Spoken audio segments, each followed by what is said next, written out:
आज आपके इकोनॉमिक्स में नेक्स्ट टॉपिक है सब सीमांत उपयोगिता नियम। लास्ट क्लास में हमने सीमांत उपयोगिता हास नियम के बारे में पढ़ा था। वो गॉसेन द्वारा 1854 में दिया गया नियम था, वो प्रथम नियम था। आज जो हम सम सीमांत उपयोगिता नियम है वो भी गॉसेन द्वारा दिया गया है।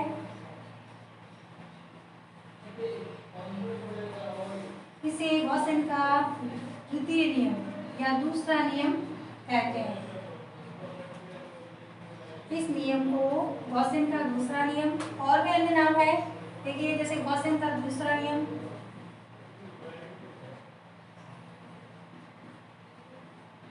दूसरा नियम आमदनी के आवंटन का नियम,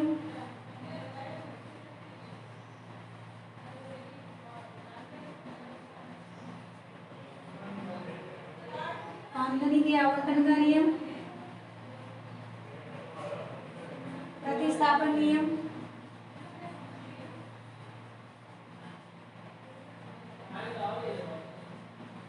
अन्य नामों से जाना जाता है। सम सीमांत उपयोगिता नियम है क्या? तो देखिए सम का मतलब होता है समान, एक समान। समान कैसे? जैसे एक उपभोक्ता को अपनी जो भी आय है उसको विभिन्न वस्तुओं पर इस प्रकार व्यय करना चाहिए कि उसे प्रत्येक वस्तु की अंतिम इकाई से जो सीमांत उपयोगिता प्राप्त हो रही है वो अधिकतम हो।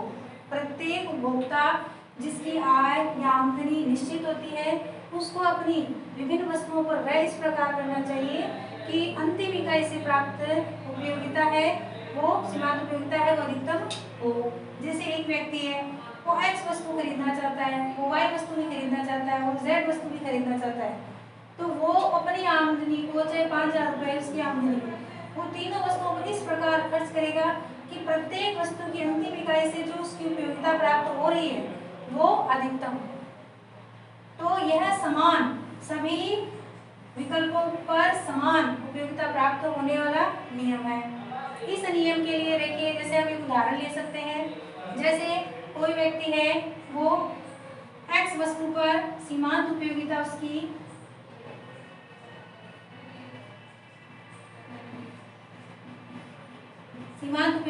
है MUX मार्जिनल यूटिलिटी और एक्स वस्तु पर बाजार कीमत है उसकी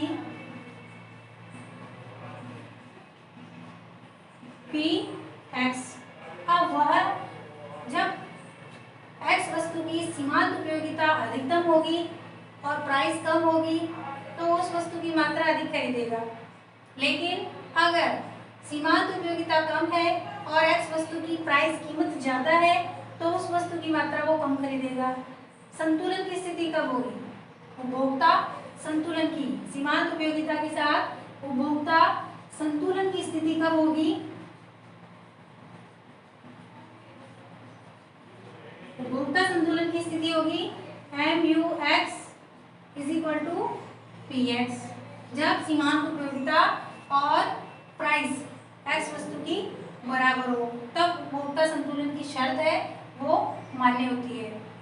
उपभोक्ता एक विवेकशील प्राणी माना गया है। तो देखिए इसके लिए हम एक उदाहरण और ले सकते हैं। जैसे कि किसी वस्तु की केले और सेब का उदाहरण ले लेते हैं। एक केले का उदाहरण ले लेते हैं और एक सेब का उदाहरण ले सकते हैं। अब देखिए जैसे केले का भाव है 30 रुपए प्रति केजी और सेब है 90 रुपए केजी।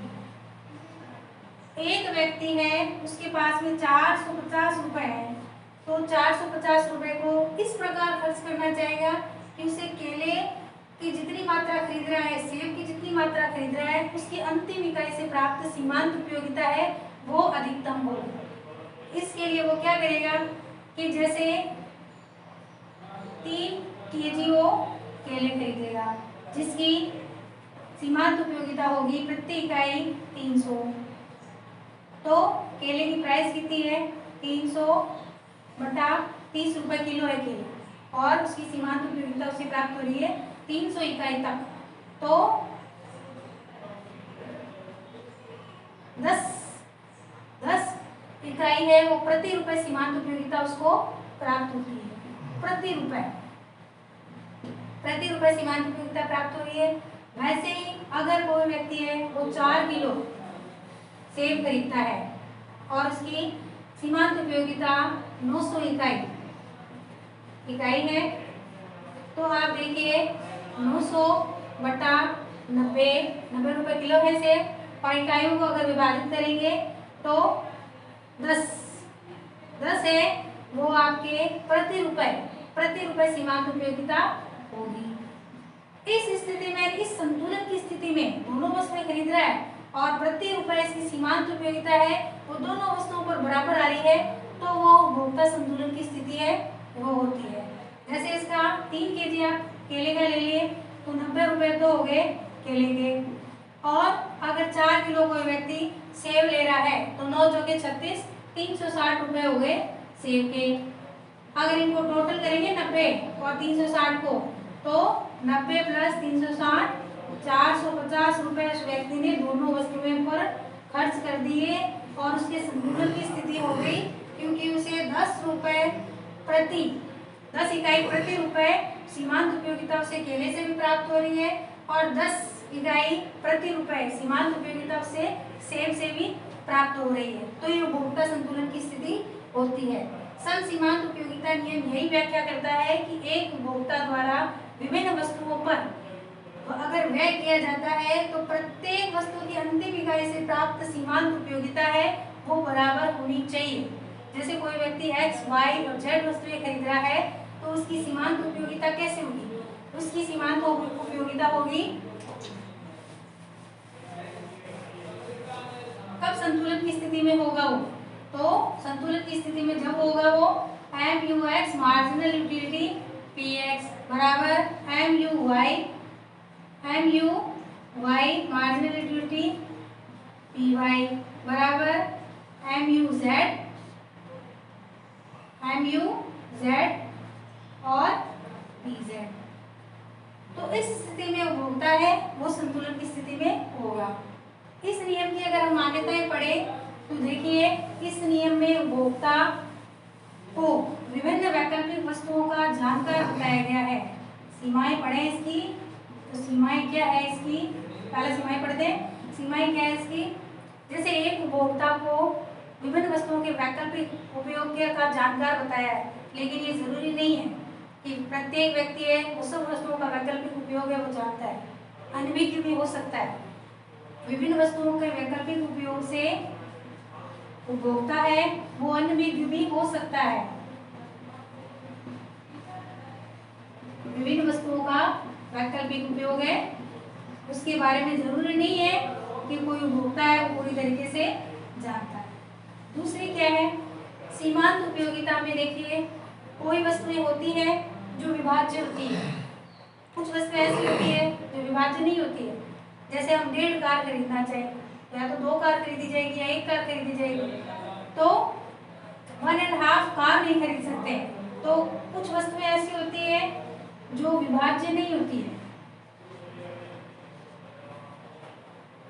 विभाज्य है वो नहीं होती है।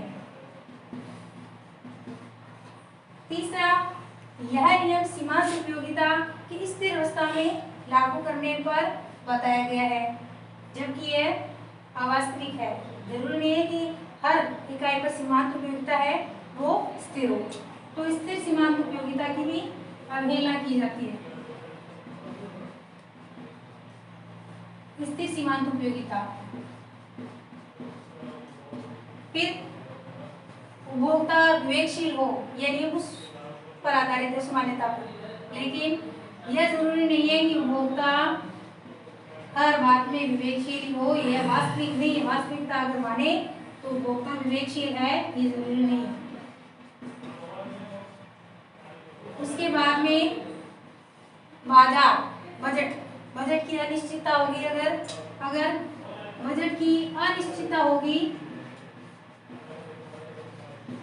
तो इस नियम में बाधा उपस्थित होगी।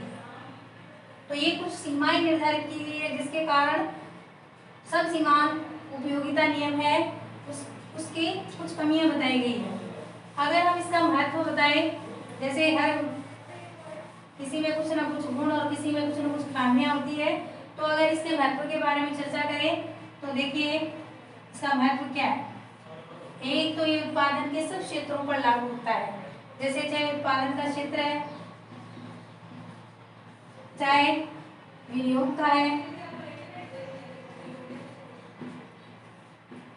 वितरण का है या उपभोग का है, सभी क्षेत्रों पर ये नियम लागू होता है। तो ये इसका एक महत्व है। दूसरा अगर हम इसका महत्व पढ़ें तो देखिए यह इसका व्यापक प्रयोग किया जाता है। समसीमांत उपयोगिता नियम क्या है, वो व्यापक प्रयोग किया जाता है। तीसरा है, अगर हम इस नियम के बारे में पढ़ें तो जो आपकी बचत है और उपभोग का, बचत व उपभोग के बीच निर्णय लिया जा सकता है इस नियम के द्वारा।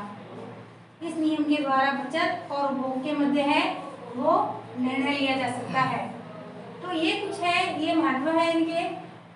इसके द्वारा आपके समसीमांत उपयोगिता नियम है वो आपके कंप्लीट होता है। नेक्स्ट आपके जो टॉपिक है वो तटस्थता का नियम है, वो नेक्स्ट क्लास में